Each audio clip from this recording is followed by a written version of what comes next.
What's up guys, it's Tommy here and welcome to a very exciting Liverpool transfer news video, because many English newspapers are linking Liverpool once again to Jadon Sancho, who Jurgen Klopp described as one of the biggest talents in world football. So what do you think about Jadon Sancho? Do you think Liverpool should spend a vast majority of their transfer budget in 2020 on Jadon Sancho? I think yes, he is a generational talent. He's already putting up great numbers at Dortmund. He's already getting the most assists in Europe's top 5 leagues if you count the past year, and I'm just so excited about this. So in this video we will talk about and take a deep look and a deep dive into Jadon Sancho and how he could fit into this Liverpool side, and also we will hear about Jurgen Klopp and exactly what Jurgen Klopp said about Jadon Sancho, because I think this is very interesting. And also we have some updates on other news, and actually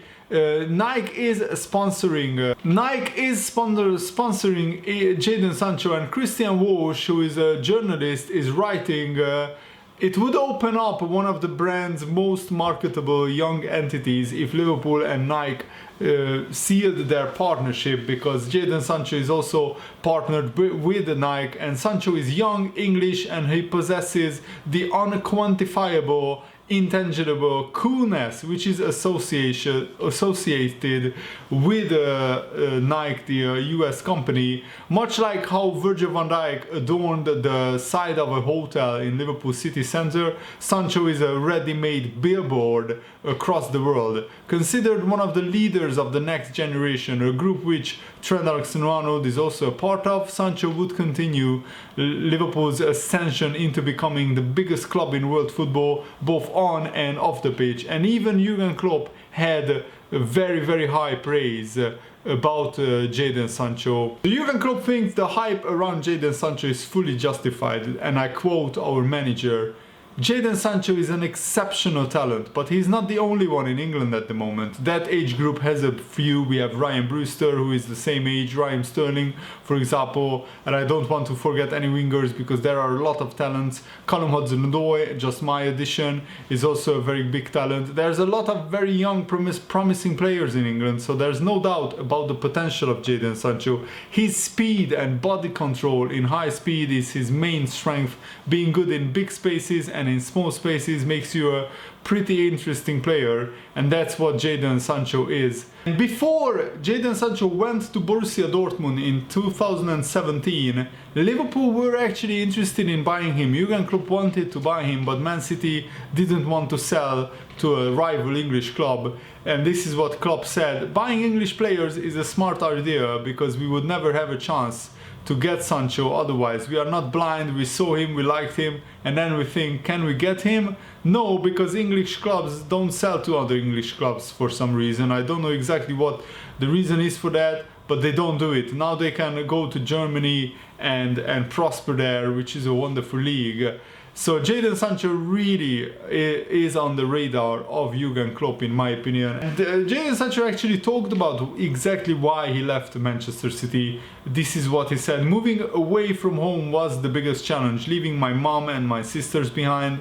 I miss them a lot, but I wanted to do what was best for me, and that was what I did coming to Dortmund. It was very tough, especially missing my mom, but if you really believe in yourself, you have to do what's best for you. If I'm now with my dad in Germany in an apartment, not everyone is comfortable moving away from home. If you are ready to play abroad and you believe in yourself, I think sooner or later Jadon Sancho will come back to England, and he will come back to the Premier League, because he is missing his family. He's still a kid and he probably doesn't want to play all his life abroad, and the Premier League is a great league. I'm sure that Jadon Sancho is watching it, and I think that one day he wants to come back to the Premier League and show everybody in England what he can do. And Liverpool at the moment is one of the most attractive clubs in the Premier League, possibly the most likely destination for Jadon Sancho. And also Jadon Sancho, of his newfound fame, this is what he said: "This is all crazy. I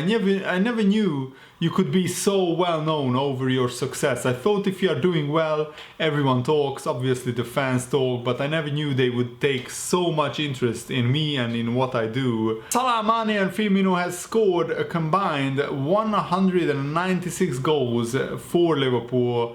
And of course, Salah is the youngest at 27, turning 28 next summer. These are three players in their prime, but sooner or later, Liverpool have to consider life after the front three. And I think that's not for the next 3 or 4 years. But I think Jadon Sancho, if Liverpool have a chance to get him, we need to get him, because I don't think there are many chances in world football to get this caliber of player who could be a real game changer. And the future is now. The future is Jadon Sancho. He could deliver the future exciting football for Liverpool FC. And Liverpool must do everything to protect its most valuable on-field asset. And even though the defense has been transformative, that most valuable asset remains the strike force. And I think that Jadon Sancho is a player who is very versatile. He's still just 19 years old, but he already played 66 games for Dortmund, including a final day Bundesliga title decider, Champions League knockout stage games. And in his young career, he played both wide left and wide right. He has the sort of versatility that is needed to play in Liverpool's front three. And according to the Transfermarkt data, Sancho has played 55 games on the left side, 48 games on the right, and one as a centre forward. As recently as you know, against Leicester, Mane, Salah and Firmino showed the importance of playing across the front three. When Firmino was shifted out left for tactical reason, and Mane was sharing duties both central and right-sided with Mane, so they interchanged. Sometimes Salah was up front, sometimes Mane was up front, and the other was wide. Jadon Sancho's numbers are elite level. Last season in the Bundesliga, Sancho provided 26 goal involvements, which was 12 goals and 14 assists, which accounted actually for a third of Borussia Dortmund's goals in the Bundesliga, which is crazy if you think about it. Borussia Dortmund is a really big club in Germany, and a 19-year-old English kid contributed to 1/3 of all of Dortmund's goals in the Bundesliga. That is remarkable and very impressive. And only Robert Lewandowski contributed more with 29 goals. He also provided 64 key passes for his teammates, placing him 6th in the Bundesliga overall. And only Salah created more in the Liverpool team for the 18-19 season. At the moment, Liverpool awaits the ruling from the British High Court over the club's next kit manufacturer, which will be probably revealed in spring or maybe even just before the summer. And Nike and New Balance at the moment are battling it out.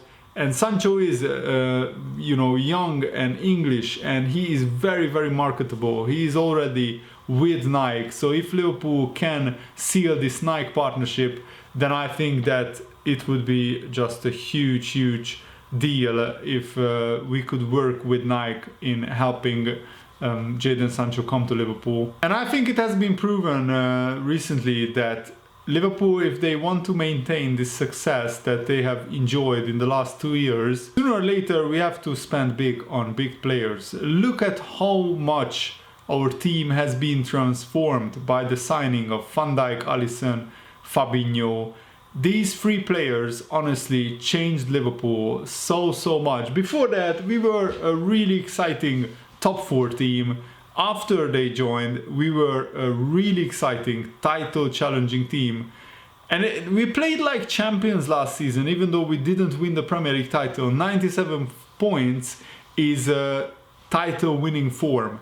I think that this season Liverpool have every chance of winning the title, and imagine what Liverpool could do with Jadon Sancho in their ranks. So I'm just incredibly excited about this, and I think Liverpool could easily drop 100 million plus on Jadon Sancho. We have the money to do it, and if it makes sense, and I think in this instance with Jadon Sancho you pay that in the next 5 years, so it's not 100 million right now, it's 100 million divided by 5-6 seasons or whatever, how long Jadon Sancho will stay at Liverpool.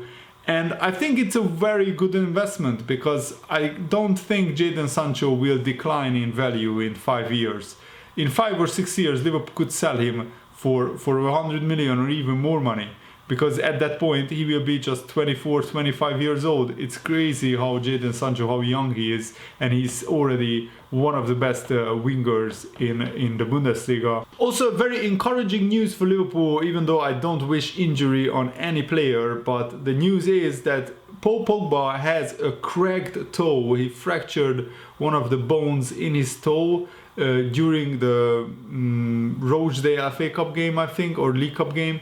And actually, Paul Pogba has flown to Dubai to undergo warm weather recovery and training. That's actually very, very interesting. L'Equipe is reporting that Pogba refused to go under the operation which was offered to him, because he wants to get back as soon as possible. With an operation, it's a lot longer that he will be out. So he wanted to go down the natural route of recovery. And Pogba took a knock in the Carabao Cup penalty shootout over Rochdale last month, and it was like a micro fracture that was revealed after scans confirmed it.